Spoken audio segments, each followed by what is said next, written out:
परम सत्कार गुरु प्यारी सात संगत जी राधा स्वामी जी। सात संगत जी कहते हैं जिनके कर्म भारी होते हैं उन्हें अंत समय में बहुत कुछ झेलना पड़ता है जी। हम अपने इस जन्म के कर्मों के बारे में तो जानते हैं, लेकिन हमें नहीं पता होता कि हम पिछले जन्मों में क्या कर्म करके आए हैं। इसीलिए बाबा जी संगत को भजन सिमरन ज़्यादा से ज़्यादा करने की हिदायत देते हैं जी, जिससे कि हमारे कर्मों का बोझ हम पर से उतरने लगे और अंत समय में हमें तकलीफ ना हो। क्योंकि जब जीव भजन सिमरन बहुत ज़्यादा करता है तो उसकी रूह पैरों से सिमट कर ऊपर माथे पर तीसरे तिल तक आती है, और जब ऐसे जीव की मृत्यु होती है तो उसे ज़रा सी भी तकलीफ नहीं होती, क्योंकि मृत्यु के समय भी हमारी रूह हमारे पैरों के तलवों से सिमटती हुई ऊपर की ओर आती है जी। और जिन लोगों ने जीते जी मरने की प्रैक्टिस यानी कि भजन सिमरन कर रखा होता है, उन्हें मृत्यु के समय बिल्कुल भी तकलीफ नहीं होती है जी। आज मैं आपको बाबा जी की एक ऐसे सेवादार की बात बताने जा रही हूँ जिसको सुनकर आपको भजन सिमरन के लिए बहुत प्रेरणा मिलेगी जी। सात संगत जी, आपके मन में सवाल उठ रहा होगा कि वीडियो के टाइटल में तो लिखा हुआ है कि बाबा जी सेवादार के लिए लंगर पैक करवा कर लेकर गए।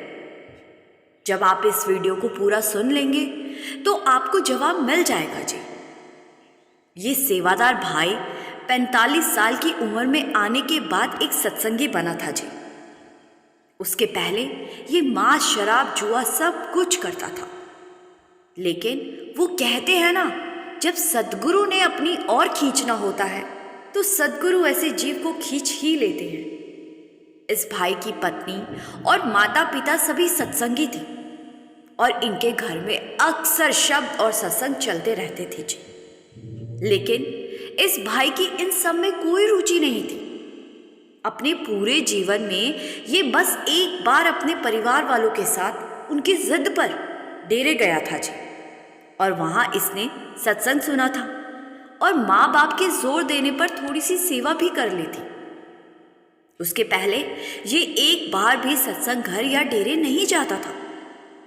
ये उस समय कपड़े की एक दुकान चलाया करता था और सुबह दुकान पर निकल जाना और शाम को दुकान से ही शराब पीकर घर लौटना इसका रोज का काम था। इसके माँ बाप और पत्नी इसको समझा समझा कर थक चुके थे। अब उन्होंने भी मान लिया था कि ये कभी सत्संगी नहीं बनने वाला। फिर एक दिन कुछ ऐसा हुआ कि उस दिन इस भाई ने अचानक ही सब बुरे काम छोड़ दिए और उस दिन से ये बिल्कुल बदल गया। इसको एक दिन सपना आया कि ये मर चुका है और इसने बड़ी ही भयानक चीजें देखी। फिर इसने देखा कि बाबा जी ने इसकी बाजू पकड़ रखी है और इसको उन भयानक चीजों से दूर ले जा रहे हैं। ये देखते ही इसकी नींद खुल गई और डर के कारण इसको पसीने आने लगे। और अगले दिन सुबह जब इसके घर वाले सत्संग घर जा रहे थे तो ये भी जाने को तैयार हो गया। ये बदलाव देखकर घर वाले बड़े ही हैरान थे। इस भाई ने सपने वाली बात उस समय किसी को नहीं बताई और उस दिन से ये सत्संग पर जाने लगा और इसने शराब मांस सब कुछ अचानक छोड़ दिया और धीरे धीरे से सत्संग घर में एक सेवादार बन गया। और इसने सेवा की इतनी लगन लगने लगी कि ये आगे चलकर डेरे में एक सेवादार बन गया। इसकी ड्यूटी वहाँ बुजुर्गों को इलेक्ट्रिक रिक्शा पर बिठाकर एक जगह से दूसरी जगह ले जाने की लगा दी गई। इसकी सेवा की लगन देखकर डेरे में भी सब प्रभावित होने लगे। और एक दिन बाबा जी सेवादारों को दर्शन दे रहे थे, लेकिन ये अपनी सेवा में इतना मगन था कि इसको सुध बुध ही नहीं थी कि बाबा जी दर्शन दे रहे हैं। बाबा जी ने जब ये बात नोटिस की तो इसको बाद में अपने पास बुलाया और इससे पूछा कि क्या आपको दर्शन नहीं करने थे। तो ये कहने लगा कि बाबा जी दर्शन तो उनके किए जाते हैं जो हमसे दूर होते हैं, आपके स्वरूप को तो मैं अपने दिल में बसा चुका हूं। जब मन करता है दर्शन कर लेता हूं। बाबा जी इसकी बात सुनकर मुस्कुरा पड़े और कहने लगे कि आपके अंदर सेवा की इतनी लगन है। तो ये भाई कहने लगा कि बाबा जी, पहले मैं शराब का नशा करता था और आपकी शरण में आने के बाद सेवा का नशा करता हूँ।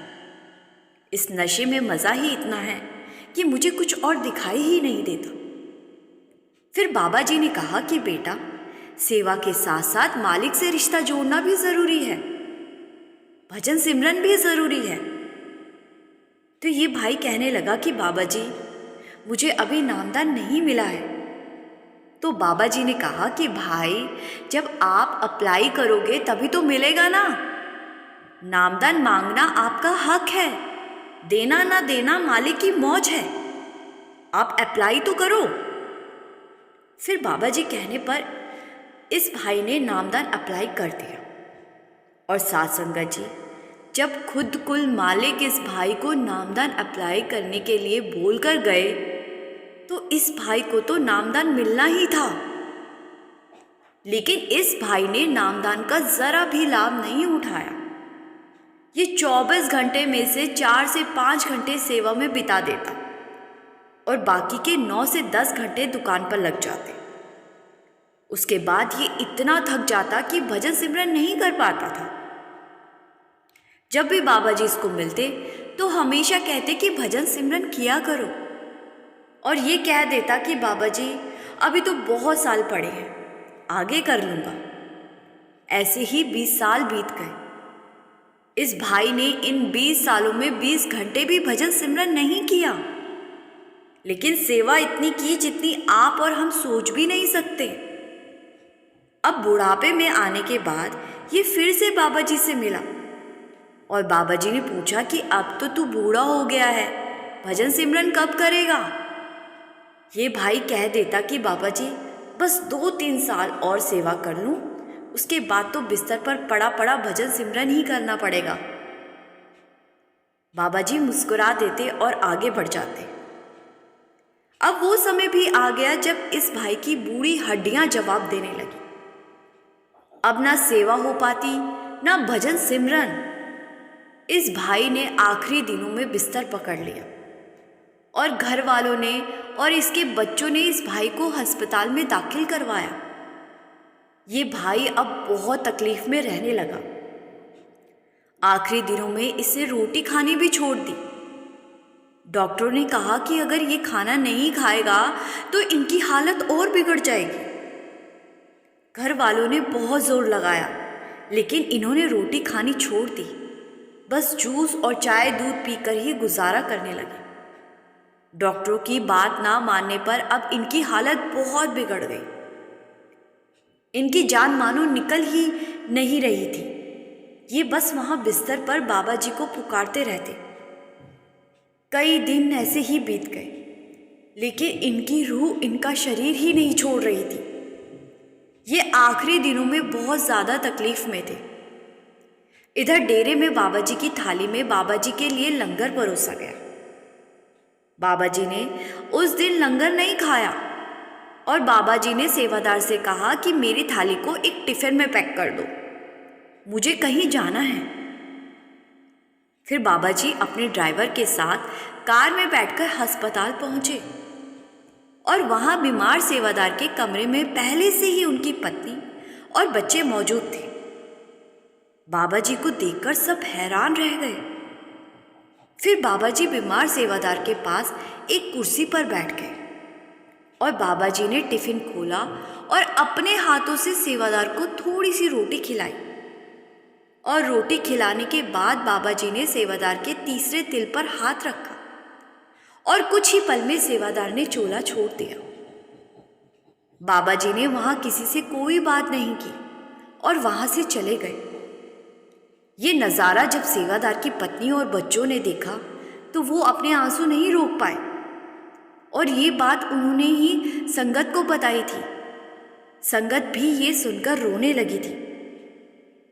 साथ संगत जी, इस घटना को बताने का मतलब सिर्फ इतना है कि अगर भजन सिमरन ना किया तो फिर हमारा भी आखिरी समय ऐसा ही हो सकता है, क्योंकि हमें नहीं पता पीछे हम क्या क्या कर्म करके आए हैं। इस सेवादार भाई ने पूरी जिंदगी भजन सिमरन नहीं किया, इसीलिए आखिरी समय में इतनी ज़्यादा तकलीफ उठानी पड़ी। इसीलिए बाबा जी कहते हैं, कल पर मत छोड़ो। तुम कल की बात करते हो, लेकिन तुम्हें अगले पल का भी नहीं पता कि क्या होने वाला है। जो करना है आज से ही करना है। साथ संगत जी, आशा करती हूँ जी इस साखी से आपको प्रेरणा ज़रूर मिली होगी जी। कमेंट में राधा स्वामी लिखना ना भूले जी। बाबा जी की लेटेस्ट अपडेट पाने के लिए आप हमारे फेसबुक पेज के साथ ज़रूर जुड़िए जी। लिंक हमने डिस्क्रिप्शन में दे दिया है जी। गुरु प्यारी साथ संगत जी, राधा स्वामी जी।